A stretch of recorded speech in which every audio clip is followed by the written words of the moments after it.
Theory के हिसाब से प्रैक्टिकल में बहुत कुछ सीखने को मेरे को मिला कि BT136 को अगर लगाना है तो इसको अलग अलग लगाइए और पिन 1 से सप्लाई इनपुट करिए, पिन 2 से आउटपुट लीजिए। हेलो दोस्तों, आप सभी का स्वागत है एक नए से वीडियो में। तो आज की जो वीडियो है दोस्तों, आज हम करने वाले हैं BT136 की जो चेजर बनते हैं उसकी पूरी की पूरी प्रैक्टिकल करेंगे। इसकी पहली वाली वीडियो अगर आप नहीं देखें तो आई बटन में या तो डिस्क्रिप्शन में लिंक है, जाके उसको देख लीजिए। उसमें मैंने बताया हूँ कैसे थ्योरी बताया हूँ, किस तरह से किस वे में आप इसको कनेक्शन करके अपना चेजर बना सकते हैं। तो मैं यहाँ पे रखा हुआ हूँ, मेरे पास ये 10 पीस है और मैंने 2 लगा के रखा हूँ मैं अपने वाले सर्किट में। इस वाले सर्किट को मैंने दिखाया था, उसमें मैंने हीट सिंक नहीं लगाया था। तो आज की वीडियो में पूरी की पूरी प्रैक्टिकल करेंगे। हीट सिंक लगेगा तो किस तरह से वायरिंग होगा, हीट सिंक निकाल देंगे तो किस तरह से वायरिंग होगा, एलईडी इंडिकेशन करेंगे तो किस तरह से कनेक्शन होगा, और एलईडी को निकाल देंगे और डायरेक्ट एसी लाइन में चलाएंगे तो उसको किस तरह से कनेक्शन होगा। तो चलिए दोस्तों, फटाफट से देरी ना करते हुए शुरू करते हैं। स्टेप बाय स्टेप जाएंगे, क्या क्या कनेक्शन करना है क्या है। मेरे पास 2 झालर लाइट है और पावर सप्लाई के लिए मैं यहाँ पे ले रहा हूँ दोस्तों 12 वोल्ट की पावर सप्लाई है। ठीक है, इसके अंदर में जो सर्किट लगी रहती है कुछ इस टाइप की सर्किट लगी रहती है। ठीक है, तो यहाँ पे एसी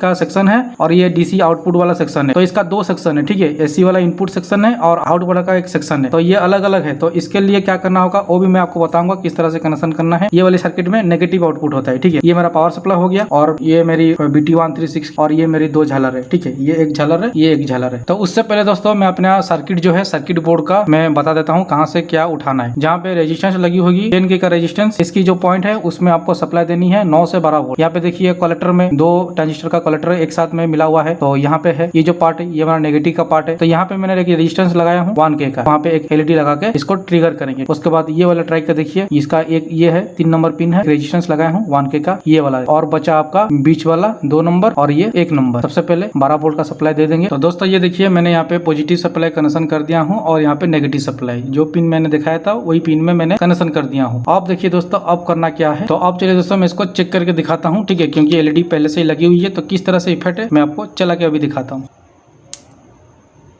तो ये देखिए दोस्तों कितनी अच्छी तरह से ये इफेक्ट आ रही है। तो ये हमारा टेस्टिंग हो गया है, कुछ इस तरह से इसकी लाइट की इफेक्ट होगी। तो दोस्तों जैसे कि मैंने आपको बताया कि यहाँ पे इसको ट्रिगर करना है। तो ट्रिगर करने के लिए यहाँ पे एक एलईडी को बैठाना पड़ेगा। 3 नंबर पिन से जो रेजिस्टेंस लगाया है 1K, तो वहाँ पे एलईडी लगाना पड़ेगा जो ट्रिगर होगा। इसके लिए चेक करने के लिए जो एलईडी इसको लगाया हूँ तो इसको मैं निकाल के वहाँ पे फिट करने वाला हूँ। तो दोस्तों हमारा यहाँ पे पीसीबी पूरी तरह से नीट एंड क्लीन हो चुकी है। अब देखिए दोस्तों इसकी पार्ट्स मैंने निकाल दिया हूँ। यहाँ पे 2 एलईडी उसके साथ 2 रेजिस्टेंस कहाँ लगाएंगे देखिए दोस्तों, यहाँ पे लगाएंगे। ये है आपका नेगेटिव आउटपुट हो रहा है एमीटर से और यहाँ से जो रेजिस्टेंस होते हुए आ रहा है और यहाँ पे कनेक्शन करेंगे पॉजिटिव। ये एलईडी का जो बड़ी वाली फिलामेंट है वो नेगेटिव है, छोटी वाली पॉजिटिव है। तो ये देखिए दोस्तों माइनस को मैंने इधर तरफ रखा हूँ और प्लस को इधर तरफ रेजिस्टेंस की तरफ। तो दोस्तों यहाँ पे मैंने भी लगा दिया हूँ यहाँ पे। ठीक है, तो यहाँ तक हमारा काम खत्म हो चुका है। अब इसकी आगे की स्टेप क्या करना है, मैं एक वायर लूंगा जो की इसको पावर देने वाला हूँ। पावर में कहाँ से दूंगा, 1 नंबर पिन में मैं पावर दूंगा और बीच वाले में आउटपुट लूंगा। मैं जैसे बताया था बीच वाले तो इसके साथ हीट सिंक के साथ सटा हुआ है, बाई चांस क्या होगा किस तरह से क्या होगा। तो चलिए दोस्तों उसको भी हम एक बार चेक करते हैं।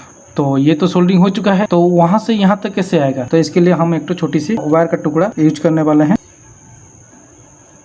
अब करना है दोस्तों, अभी इसमें झालर का कनेक्शन करना है। तो झालर का कनेक्शन किस तरह से होगा, तो इसकी है 2 रेड वायर है और इसकी है ब्लैक एंड रेड वायर है। इसको कैसे करना है, तो सबसे पहले तो हम क्या करेंगे, इसकी एक पॉइंट को एक वायर को हम कॉमन करेंगे। तो यहाँ से किसी भी एक वायर को आप उठा सकते हैं। तो इसको ऐसे आपस में से जोड़ देनी है और जोड़ के कहाँ लगाना है, तो ये जो हमारा पावर सप्लाई है ये जो है इसकी एक पिन के साथ को कर देते हैं हम इसको कॉमन। आपका जितना भी लड़ी होगा सबका कॉमन ये हो जाएगा। और बचा क्या है, अब इसके एक ब्लैक कलर की वायर बची हुई है और इसकी एक रेड कलर की वायर बची हुई है। तो इसको हम कनेक्शन कहाँ पे करेंगे, तो यहाँ पे देखिए दोस्तों ये जो चेजर है, चेजर की बीच वाली पिन है वहाँ पे हम सोल्डिंग करते हैं और देखेंगे क्या उसके आउटपुट है। तो एक झालर का पिन का कनेक्शन हम इसमें बीच वाले पिन में कर देते हैं। इसको भी हम करते हैं बीच वाली पिन में सोल्डरिंग। यहाँ तक का काम हो गया, इसको चालू करके देखते हैं। अभी तो ये वाली वायर को तो हमने छोड़ दिए, इसको कहाँ कनेक्शन करना है, इसको हम कनेक्शन करेंगे यहाँ पे। ये जो पावर सप्लाई की एक वायर के साथ कनेक्शन करेंगे जो की हमारा ये मेन लीड होगा, इससे हम मेन सप्लाई जाएंगे और ये हमारा कॉमन का लाइन है। तो अभी इसको हम चालू करेंगे, सप्लाई दे दिए। ये क्या, यहाँ पे तो 2 लाइट कंटिन्यूसली ग्लो कर रहा है। ठीक है, आप सोच रहे हैं तो आपने तो गलत कनेक्शन किया है। यहाँ पे आपने तो यहाँ पे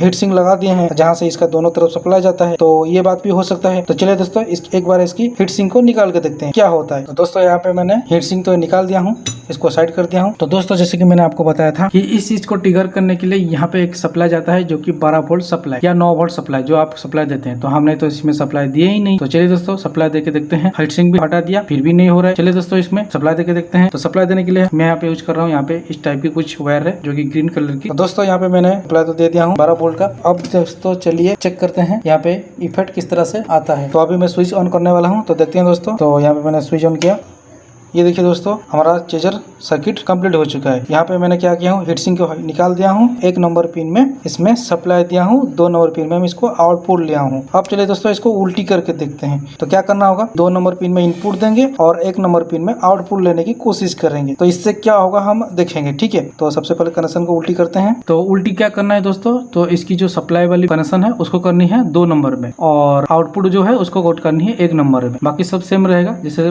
12 वोल्ट का सप्लाई इनपुट है तो वो रहेगा वहाँ पे, ठीक है। देखते हैं क्या होता है। 12 वोल्ट का सप्लाई हटाया और इसको भी हटाते हैं और आउटपुट को हटा के हम देंगे यहाँ पे। तो यहाँ पे 12 वोल्ट का सप्लाई देंगे यहाँ पे, उसके साथ ही हम आउटपुट जो है आउटपुट का कनेक्शन 1 नंबर पिन में करेंगे। अब ठीक इस तरफ से उसे ही करना होगा हमको। अब दोस्तों एक दिक्कत ये होगी कि 12 वोल्ट सप्लाई तो इस वाली इसके लिए चला गया, ट्रिगर के लिए चला गया, ठीक है, 1 नंबर के या 2 नंबर के लिए चला गया। और बाकी जो बच गया उसके लिए क्या, तो उसके लिए भी और एक उठाना पड़ेगा 12 वोल्ट का सप्लाई। तो हमारे पास एक वायर है तो इसको भी यहाँ पे कनेक्शन करना पड़ेगा। तो यहाँ से मैं उठा सकता हूँ, ये भी 12 वोल्ट का लाइन है और यहाँ पे एक 12 वोल्ट का सप्लाई दे देंगे। अब देखिए दोस्तों चेक करके देखते हैं क्या उसका आउटपुट होता है। अब दोस्तों चेक करते हैं। तो ये देखिए दोस्तों ये तो पूरी पूरी डायरेक्ट चलने लग गया। और एक चीज़ मैं आपको दिखाता हूँ, इसको पलटी करता हूँ। ये देखिए दोस्तों इसकी इंडिकेशन जल रहा है, इंडिकेशन शो हो रहा है, लेकिन हमारा झालर चेंजिंग काम नहीं कर रहा है। ये देखिए दोस्तों अब इसकी क्या प्रॉब्लम है, क्या दिक्कत है, ठीक है। तो अब दोस्तों क्या करते हैं, जो 12 वोल्ट का दिए थे 1 नंबर में वो देते हैं हम 2 नंबर में। तो उससे क्या होगा हम एक बार चेक करते हैं, ठीक है। और एक चीज़ देखिए दोस्तों, इसकी जो इंडिकेशन है वो भी डायरेक्ट चलना स्टार्ट हो चुका है, डायरेक्ट चल रहा है। ये देखिए दोस्तों डायरेक्ट चल रहा है, अभी ये चेंजिंग नहीं हो रहा है, यानी कि हमारा ये कनेक्शन गलत हो गया है। तो इसका मतलब ये है दोस्तों, जो BC547 की जो चार्जर है उसमें सिर्फ पॉजिटिव और पावर सप्लाई सिर्फ 1 नंबर पिन में ही इनपुट होगा और 2 नंबर पिन में आउटपुट होगा। तो इसके क्या करना होगा, आपकी जो हीटसिंक है उसको अलग अलग लगाना पड़ेगा, एक ही साथ में ये काम नहीं करेगा। तो ये तो क्लियर हो गया। तो चलिए दोस्तों फटाफट से इसको पहले जो था उसे कर लेते हैं। और यहाँ पे जो 3rd नंबर मैंने बताया था कि जो LED जो इंडिकेशन है वो किस तरह से करना है वो भी हम इसमें करेंगे। तो ये मैंने फास्ट जैसे था वैसे कर दिया, अभी ठीक है। दोस्तों हम यहाँ पे इंडिकेशन करने के लिए जा रहे हैं। तो इंडिकेशन किस तरह से आप सोल्व करेंगे, आप किसी भी LED ले, उसके साथ एक IN 4007 की डायोड, जितनी आपकी LED रहेगी उतनी आपको डायोड लगानी पड़ेगी। तो यहाँ पे मेरे 100K का एक रेजिस्टेंस है और यहाँ पे 47K का। तो इसको हम करना है सीरीज में। तो दोस्तों ये मेरा 100K है, ये 47K है, ये देख लीजिए, ये 100K, ये 47K। तो इसको हम करते हैं, सोल्डर मारते हैं, भी हम सोल्डर कर देते हैं। तो ये सोल्डर हो चुका है। उसके बाद LED में एक लेग के साथ हमको रेजिस्टेंस जोड़नी होगी, किसी भी एक लेग के साथ आप रेजिस्टेंस जोड़ सकते हैं। ये मैंने जोड़ दिया। ठीक दूसरी वाली लेग के साथ आपको करना क्या होगा, डायोड को जोड़नी है। तो ये हमारा सेट रेडी हो चुका है, ये अभी टेस्टिंग के लिए रेडी है बिल्कुल भी। यहाँ पे हम जोड़ देंगे किस तरह से कनेक्शन करना है। तो एक पार्ट हमको कॉमन रखनी है, ये मैंने रेजिस्टेंस का पार्ट मैं कॉमन रख रहा हूँ। उसके बाद डायोड वाला जो पार्ट है उसको मैं डायरेक्ट बीच वाली जो है ट्राइक के बीच वाली पिन में सोल्डरिंग कर दूंगा। तो ये भी हमारा सोल्डरिंग हो चुका है। अभी जो ये कॉमन जो पार्ट है, कॉमन पार्ट को आपस में आसपास ऐसे जोड़ना है और इसमें से एक छोटी सी वायर जोड़ दूंगा।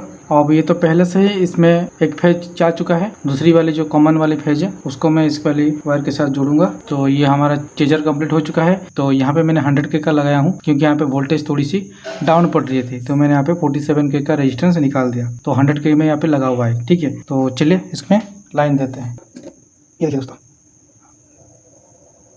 कैमरा में आपको ये फ्लैशूटिंग दिख रहा होगा, लेकिन एक्चुअल में ये ब्लिंक कर रहा है, ठीक है। इस तरह से आप भी अपने घर पे कर सकते हैं। और जो बोल रहे थे कि LED हमारा फूक जा रहा है, तो भाई ये इस तरह से फूकता नहीं है, इस तरह से अच्छी तरह से इंडिकेशन करता है। अगर आपका 100K में भी आपका लाइट थोड़ी सी कम लग रहा है तो आप इसमें चेंज कर सकते हैं। अब 10-20K का ये रेजिस्टेंस कम कर सकते हैं, ठीक है। प्रैक्टिकल करते हैं हमको ये मालूम पड़ा, जो ट्राइक है उसमें से सिर्फ पिन 1 से पिन 2 के बीच में ट्रिगर होता है और पिन 1 से पिन 3 के बीच में पावर जो होते हैं एक तरफा सप्लाई होता है, दूसरी तरफ नहीं होता है। इसका मतलब इसके अंदर में एक डायोड सिस्टम है जो कि कैथोड टू एनोड इसमें होता है। तो प्रैक्टिकल हमने करके दिखा दिया। तो थ्योरी के हिसाब से प्रैक्टिकल में बहुत कुछ सीखने को मेरे को मिला, आपको भी मिला होगा कि BT136 को अगर लगाना है तो इसको अलग अलग लगाइए और पिन 1 से सप्लाई इनपुट करिए, पिन 2 से आउटपुट लीजिए। तो आई होप दोस्तों ये छोटी सी वीडियो आपको बहुत ज़्यादा इंफॉर्मेटिव लगा होगा। वीडियो अच्छा लगे तो लाइक शेयर सब्सक्राइब कर दीजिए दोस्तों। तो मिलता हूँ दोस्तों एक नए वीडियो में, तब तक के लिए जय हिंद दोस्तों, नमस्कार दोस्तों, हंसते मुस्कुराते रहिए और आपके दिन शुभ हो।